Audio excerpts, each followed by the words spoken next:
The battle between Xbox and PlayStation is so crazy interesting to me because it takes so many different forms. There's the debate of Xbox Game Pass versus PlayStation Plus Premium. There's constant talks about who has the best controller, or the coolest achievement system, or even the biggest new exclusives. Are we more excited for God of War Ragnarok or Starfield? Well, what's kind of interesting is that as it stands, Xbox is still doing something that PlayStation does not want to do: day and date releases.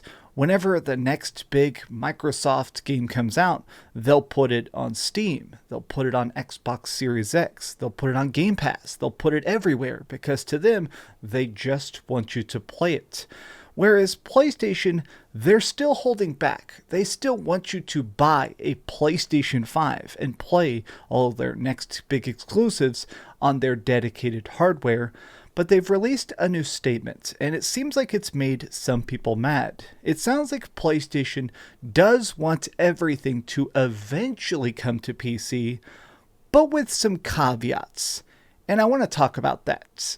What's up, gamers? DreamcastGuy here. So there's been a bunch of discussion about this because there keeps being these leaks about the fact that, as it stands, every game is coming to PC eventually. All the PS5 exclusives like Returnal and Sackboy. Obviously, we already have stuff like frickin' Uncharted. Last of Us is coming to PC. But now we have an official, just direct response because people almost seem confused by these PC release date leaks and stuff. Well, Herman Hulst, the head of PlayStation branding, said that what we want to do is make a year between PlayStation console exclusives and a PC game release. So in general, the idea is that if we get, another Uncharted, or whenever we get, Last of Us Part 3, whatever craziness that happens like that, they want it to come out like, say, November 1st on console, then next year, November 1st for PC. The major exception to this is going to be their live service games. Sony has talked about the fact that it's a bit experimental, but they're working on 12 big, giant, new sort of projects that are going to be games as a service. They're going to be free-to-play games, maybe spin-offs, maybe sequels. We don't really know yet, other than one of the major leaks is that they're making a Horizon Zero Dawn sort of like Monster Hunter free-to-play game. Now, he did say those are going to be releasing on PC, they're going to be releasing on PS4, PS5, everything simultaneously. That's just to them their way of sort of making the most money possible for more experimental projects. Well, honestly, when I saw this statement, I didn't even think much about it. I kind of just thought, okay, it's interesting to have an official word. But people, specifically, some of the most strange, die-hard, obsessive PlayStation fanboys seem to be very, very upset by this. Now, before I start to show you a bunch of tweets, let me be clear on my standpoint. Over the last couple years, I have seriously just been loving a lot of the PlayStation exclusives. Now, what I mean by that is not the fact that it's not on Xbox. I just love what PlayStation Studios has been making. Stuff like Ghost of Tsushima completely melted my brain with how freaking perfect it was. Even Ratchet and Clank on PS5 was so exceedingly fun. I put so many hours into it. And it's just sort of that thing where, to me, it's about the quality of the game and not about the walls around it. I don't care if every freaking PlayStation game goes to PC, because to me, that doesn't make me lose out. Personally, I'm still going to play everything on my PlayStation 5. It's just personal preference. I like the trophy system. Honestly, I like the auto updates. I like the whole friends list system. Even though I have a very good PC, so I'm editing all these videos and doing fancy green screen and stuff, I just like playing it on my PS5. But I have zero issues with if every game actually came to PC day and date. Some people, though, do seem to be very, very upset by it. I've seen people already referring to this as a flawed multi-plat plan. There's been so many ridiculous clips and weird round table discussions about the problems with Herman Hulst's future for PlayStation. This whole idea of like the more they put games onto PC, it's going to hurt the brand. basically what I keep hearing from these people is that basically they think that this may strengthen Sony, but it hurts PlayStation. This is something I keep hearing again and again and again, which is like, all right, used to, especially in the PlayStation 4 generation, you always knew what was coming next. There was always another big state of play coming up. There was always more talks about a reboot or a sequel or a remake, just constantly games, trailers, teases, exclusive DLC, crazy exclusive betas. Like, PlayStation really felt like it was firing on cylinders that they're not now. I think even if you love PlayStation, we can admit things have changed. Things are a lot quieter now than they were last generation. Even if the games right now are very good, PlayStation's not patting themselves on the back in the way they used to. But what's interesting is a lot of people also doing stuff like this. For all the Xbox extremists that are praying daily for PlayStation to follow Xbox's dumb decision to put their first-party games day and date on PC, Herman Hulst squashes that idea. Bravo to you, sir. You're valuing our games and console gamers.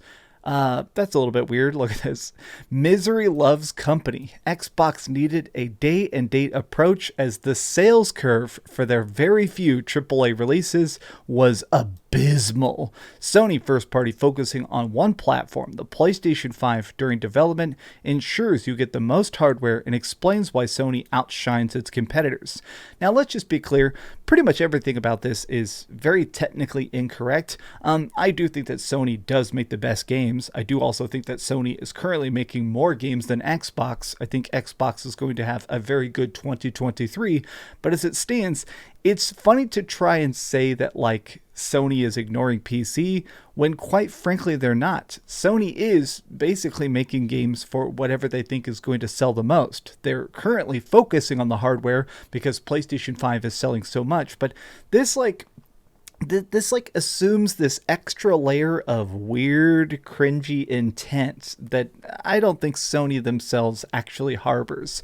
But a lot of people are just sort of talking about the fact that they want the conversation of day and date to end. This is my good friend Mooch. I'm not hating on Mooch here, but I do notice that a lot of PlayStation people are sort of directly pushing back. They're actually saying that they never want games to go day and date, that they like the exclusivity period, even if it ends up just being 1 year. It does make that fanciness to your particular console experience, which, I mean, I guess I understand, but it feels really weird that people are seemingly almost afraid of the conversation. I've seen people even saying, like a couple years ago, PlayStation was saying they'll never put games on PC. Then they're saying, okay, maybe we'll do it 2 years after, we won't do day and date. Eventually they just do whatever makes them the most money.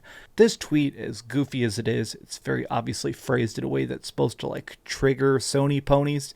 But I think it brings up a good point, which is that Sony, for better or for worse, is purely focused now on the profit line. How much money can we make? How much can we sell a particular game? Will people double dip? I still think that, to me, is the strangest part. Is I think that Sony wants people to be buying their games twice. I think that's part of the reason for the delay, is that, okay, you can buy it on PlayStation 5, it's going to be freaking great on PlayStation 5. You can get the Platinum Trophy. And then a year later, since, let's face it, a lot of people also own a console and a PC, a lot of people are going to buy it a second time. Now, as it stands, I haven't really bought too many of the PlayStation 5 games twice. I'll probably do it for Spider-Man Miles Morales, just because I do want to see all the mods and stuff. I guess I'm just kind of curious, what would we lose? Why is it that people are pretending like something bad is going to happen? If games do go day and date, if PlayStation starts to release, what if they did it for every game? They just release it just straight out of the gate. Is that really going to hurt PlayStation, or is that going to boost sales? In some countries, like mainland China, I've read stuff that over there, console gaming is just not popular. For a long time, consoles were actually banned in certain sections of the country, so everybody that wanted to game got really into playing on their PC. So PC gaming is not only a massive demographic. To a lot of people, that is their only entry point to PlayStation. Putting God of War onto Steam was a tremendous success. It was a huge selling game, and I do think it's because in parts of the world, that is the only way to experience PlayStation is through your computer.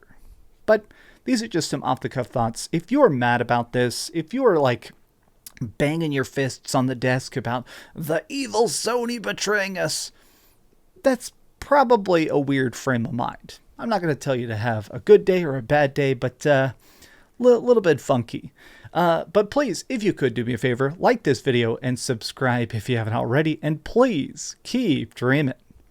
This is so funny. I don't know, something about this. I had to talk about this. It's just so goofy to me.